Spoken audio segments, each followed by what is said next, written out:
अस्सलामु अलैकुम वरहमतुल्लाहि वबरकातुहू। अल्हम्दुलिल्लाहि रब्बिल आलमीन वस्सलातु वस्सलामु अला रसूलिल्लाह अम्मा बाद।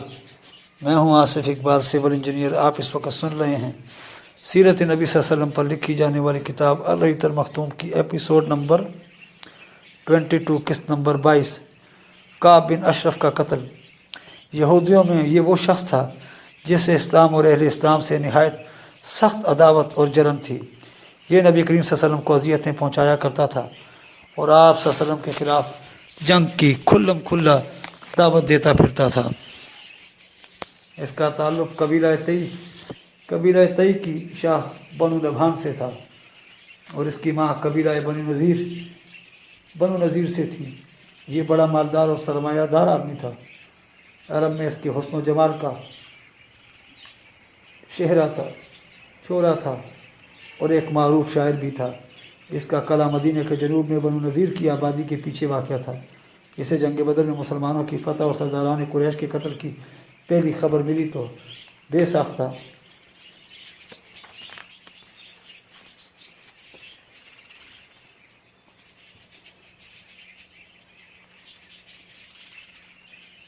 बेसाख्ता बोल उठा, क्या वाक़ियतन ऐसा हुआ है?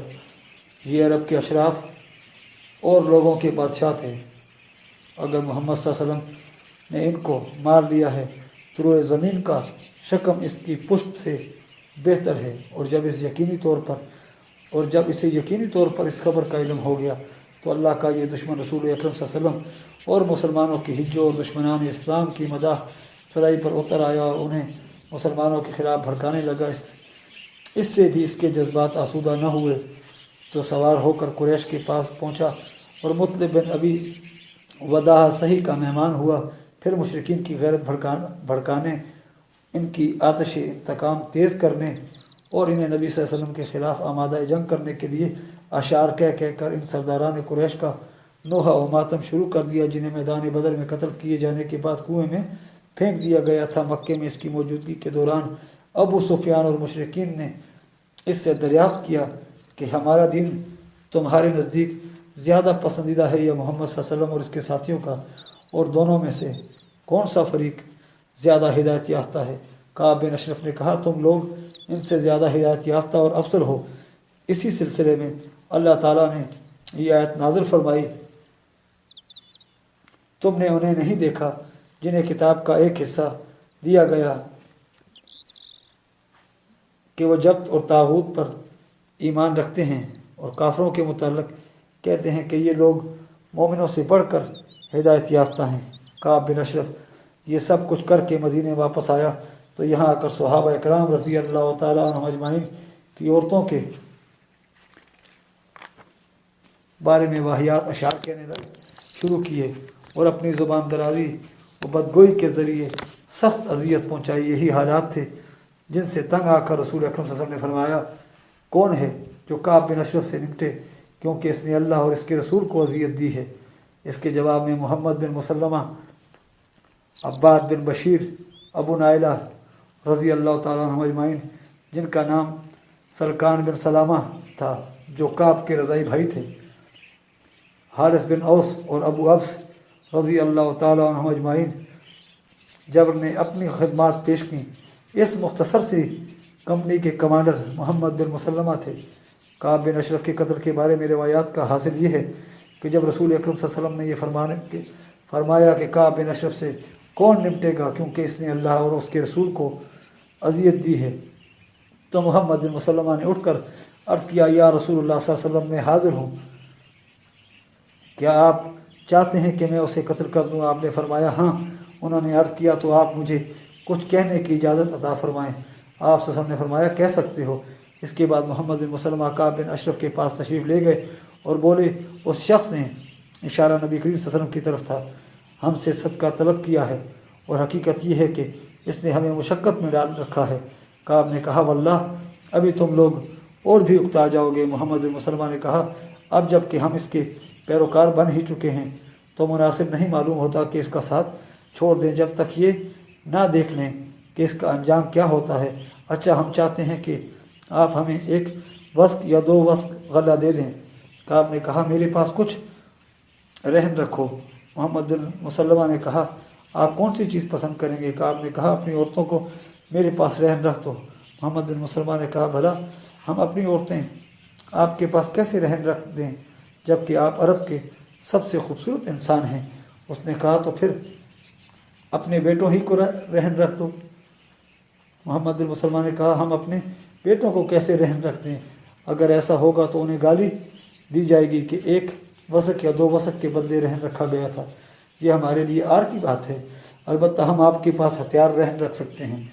उसके बाद दोनों में तय हो गया, मोहम्मद बिन मुसल्लमा तय हथियार लेकर इसके पास आएंगे। इधर अबू नाइला ने भी इसी तरह का इक़दाम किया, यानी काब बिन अशरफ के पास आए, कुछ देर इधर उधर के अशार सुनते सुनाते रहे, फिर बोले, भाई इब्न अशरफ, मैं एक ज़रूरत से आया हूँ, इसे ज़िक्र करना चाहता हूँ, लेकिन इसे आप ज़रा सीग़ाए राज ही में रखेंगे। काब ने कहा, ठीक है, मैं ऐसा ही करूँगा। अबू नाइला ने कहा, भाई इस शख्स से इशारा नबी करीम सल्लल्लाहु अलैहि वसल्लम की तरफ था, क़यामत तो हमारे लिए आजमाइश बन गई है। सारा अरब हमारा दुश्मन हो गया है, सब ने हमारे खिलाफ इताअत कर लिया है, हमारी राहें बंद हो गई हैं, एहलो अयाल बर्बाद हो रहे हैं, जानों पर बन आई है, हम और हमारे बाल बच्चे मुशक्क़तों से चूर चूर हैं। इसके बाद उन्होंने भी कुछ इसी ढंग की गुफ्तगू की जैसे मोहम्मद बिन मुसल्लमा ने की थी। दौरान गुफ्तगू अबू नाइला ने भी ये भी कहा कि मेरे कुछ रफ़क़ा हैं जिनके ख़यालात भी बिल्कुल मेरे ही जैसे हैं, मैं उन्हें भी आपके पास लाना चाहता हूँ। आप इनके हाथ भी कुछ बेचें और इन पर एहसान करें। मोहम्मद बिन मुसल्लमा और अबू नाइला अपनी अपनी गुफ्तगू के ज़रिए अपने मकसद में कामयाब रहे, क्योंकि उस गुफ्तगू के बाद हथियार और रफ़क़ा समेत इन दोनों की आमद पर काब बिन अशरफ चूक नहीं सकता था। इसी इब्तदाई मरहले को मुकम्मल कर लेने के बाद 14 रबीउल अव्वल सन 3 हिजरी की चांदनी रात को ये मुख्तसर सा दस्ता रसूल अकरम सल्लल्लाहु अलैहि वसल्लम के पास जमा हुआ। आपने बकी गरकत तक इनकी मशाइयत फरमाई, फिर फरमाया, अल्लाह का नाम लेकर जाओ, अल्लाह तुम्हारी मदद फरमाए। फिर आप सल्लल्लाहु अलैहि वसल्लम अपने घर पलट आए और नमाज और मनाजात में मशगूल हो गए। इधर ये दस्ता काब बिन अशरफ के किले के दामन में पहुँचा तो उसे अबू नाइला ने कदरे ज़ोर से आवाज़ दी। आवाज़ सुनकर वो इनके पास आने के लिए उठा तो उसकी बीवी ने, जो अभी नई नवेली दुल्हन थी, कहा, इस वक्त कहाँ जा रहे हो? मैं ऐसी आवाज़ सुन रही हूँ जिससे गोया खून टपक रहा है। काब ने कहा, ये तो मेरा भाई मोहम्मद बिन मुसल्लमा और मेरा दूध का साथी अबू नाइला है। करीम आदमी को अक्सर अगर नेज़े की मार की तरफ बुलाया जाए तो इस पुकार पर भी हो जाता है। इसके बाद वो बाहर आ गया, खुशबू में बसा हुआ था और सर से खुशबू की लहरें फूट रही थीं। अबू नाइला ने अपने साथियों से कह रखा था कि जब वो आ जाएगा तो मैं इसके बाल पकड़ कर सूंघूंगा। जब तुम देखना कि मैंने इसका सर पकड़ कर इसे काबू में कर लिया है तो इस पर पल पड़ना और उसे मार डालना। चुनाचा जब काब आया तो कुछ देर बातें होती रहीं। फिर अबू नाइला ने कहा, इब्न अशरफ, क्यों ना शाब अजूज़ तक चलें, ज़रा आज रात बातें की जाएं। इसने कहा, अगर तुम चाहते हो तो चलते हैं। इस पर सब लोग चल पड़े। असनाहरा में अबू नाइला ने कहा, आज जैसी उम्दा खुशबू तो मैंने कभी देखी ही नहीं। ये सुनकर काब का सीना फ़ख्र से तन गया। कहने लगा, मेरे पास अरब की सबसे ज़्यादा खुशबू वाली औरत है। अबू नाइला ने कहा, इजाज़त हो तो ज़रा आपका सर सूंघ लूँ? वो बोला, हाँ हाँ। अबू नाइला ने इसके सर में अपना हाथ डाला, फिर ख़ुद भी सूंघा और साथियों को भी सूंघवाया। कुछ और चले तो अबू नाइला ने कहा, भाई एक बार और। काब ने कहा, हाँ हाँ। अबू नाइला ने फिर वही हरकत की, यहाँ तक कि वो मुतमईन हो गया। इसके बाद कुछ और चले तो अबू नाइला ने फिर कहा कि भाई एक बार और। इसने कहा, ठीक है। अब की बार अबू नाइला ने इसके सर में हाथ डालकर ज़रा अच्छी तरह पकड़ लिया तो बोले, ले लो अल्लाह के इस दुश्मन को। इतने में इस पर कई तलवारें पड़ी लेकिन कुछ काम न दे सकीं। ये देखकर मोहम्मद बिन मुसल्लमा ने झट अपनी कुदाल ली और इसके पेड़ों पर लगाकर चढ़ बैठे। कुदाल आर पार हो गई और अल्लाह का ये दुश्मन वहीं ढेर हो गया। हमले के दौरान इसने इतनी ज़बरदस्त चीख लगाई थी कि गिरदो पेश में हलचल मच गई थी और कोई ऐसा कला बाकी न बचा था जिस पर आग रोशन न की गई हो। लेकिन हुआ कुछ भी नहीं। कार्रवाई के दौरान हज़रत हारिस बिन औस को बाद साथियों की तलवार की नोक लग गई थी, जिससे वो ज़ख्मी हो गए थे और इनके जिस्म से खून बह रहा था। चुनाचा वापसी में जब ये दस्ता ہرائے عریض پہنچا تو دیکھا کہ حارث ساتھ نہیں ہے، اس لیے سب لوگ وہیں رک گئے۔ تھوڑی دیر بعد حارث بھی ان کے نشانات قدم دیکھتے ہوئے آن پہنچے۔ وہاں سے لوگوں نے انہیں اٹھا لیا اور بقیہ غرقد پہنچ کر اس زور کا نعرہ لگایا کہ رسول اکرم صلی اللہ علیہ وسلم کو بھی سنائی پڑا۔ آپ سمجھ گئے کہ ان لوگوں نے اسے مار دیا ہے، چنانچہ آپ نے بھی اللہ اکبر کہا۔ پھر جب یہ لوگ آپ کی خدمت میں پہنچے تو آپ صلی اللہ علیہ وسلم نے فرمایا، افلاح الوجوہ، یہ چہرے کامیاب رہیں۔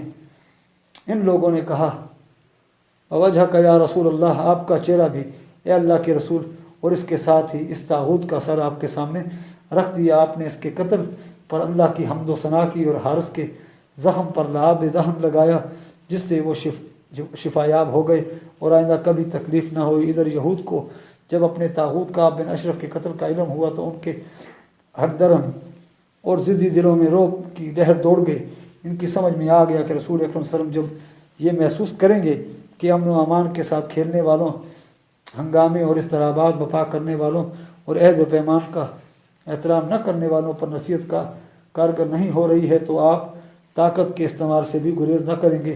اس لیے انہوں نے اپنے اس طاغوت کو قتل پر چوں نہ کیا بلکہ ایک دم سادے پڑے رہے، عید کا مظاہرہ کیا اور ہمت ہار بیٹھے، یعنی سانپ تیزی کے ساتھ اپنے بلوں میں جا گھسے۔ اس طرح ایک مدت تک کے لیے رسول اکرم صلی اللہ علیہ وسلم بیرونی مدینہ سے پیش آنے والے متوقع خطرات کا سامنا کرنے کے لیے فارغ ہو گئے، اور مسلمان ان بہت سی اندرونی مشکلات کے بارے گراں سے سبکدوش ہو گئے جن کا اندیشہ انہیں محسوس ہو رہا تھا اور جن کی بوقتاً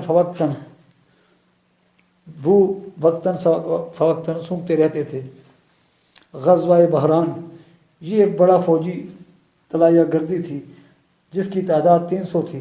اس فوج کو لے کر رسول اکرم صلی اللہ علیہ وسلم ماہ ربیع الاخر سن 3 ہجری میں بحران نامی ایک علاقے کی طرف تشریف لے گئے تھے۔ یہ حجاز کے اندر فرع کے اطراف میں ایک معدنیاتی مقام ہے، اور ربیع الاخر اور جمادی الاولیٰ کے 2 مہینے وہیں قیام فرما رہے۔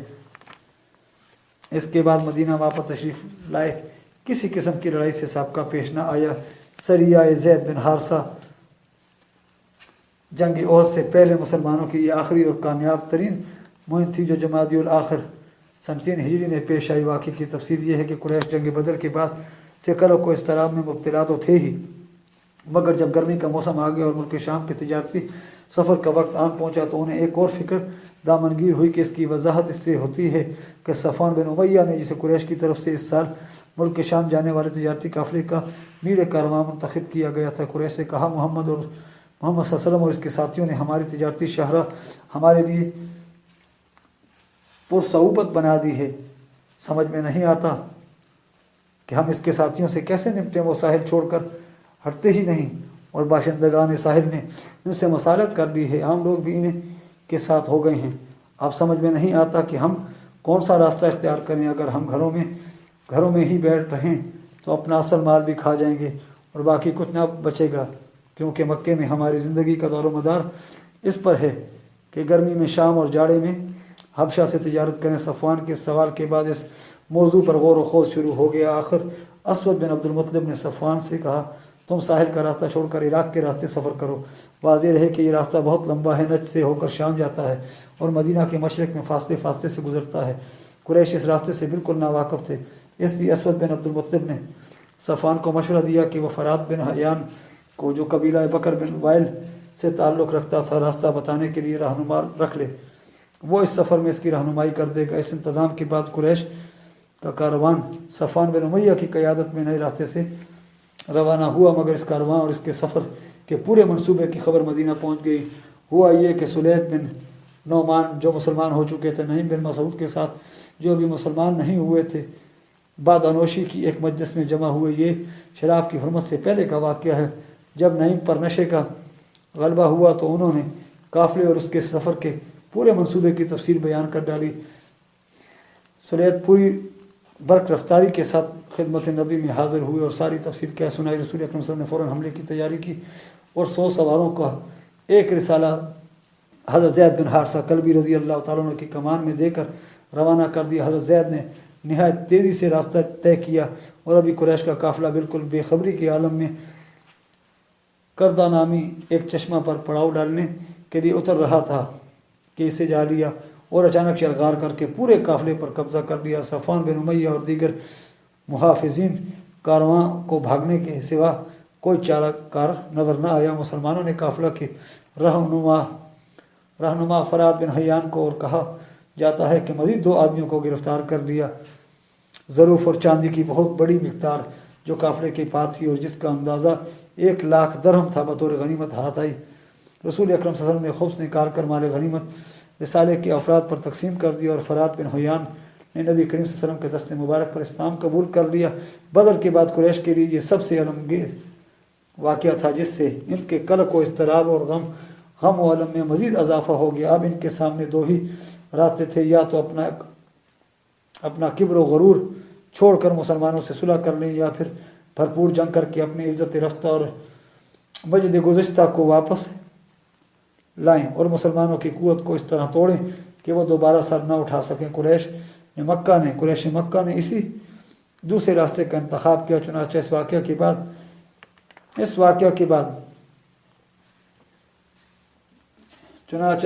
کے بعد قریش کا جوش انتقام کچھ اور بڑھ گیا اور اس نے مسلمانوں سے ٹکر لینے اور ان کی دیار میں گھس کر ان پر حملہ کرنے کے لیے بھرپور تیاری شروع کر دی۔ اس طرح پچھلے واقعات کے علاوہ یہ واقعہ بھی معرکہ احد کا خاص عامل ہے۔ وآخر دعوانا الحمدللہ رب العالمین۔ اس کے ساتھ ہی ہماری آج کی ایپیسوڈ اختتام پذیر ہوتی ہے۔ ملتے ہیں انشاءاللہ اگلی ایپیسوڈ میں، تب تک کے لیے اجازت۔ آپ ہمارے چینل کو سبسکرائب کیجئے، ویڈیو کو لائک کیجئے اور کمنٹس میں اپنی قیمتی آراء سے آگاہ کیجئے۔ اللہ حافظ۔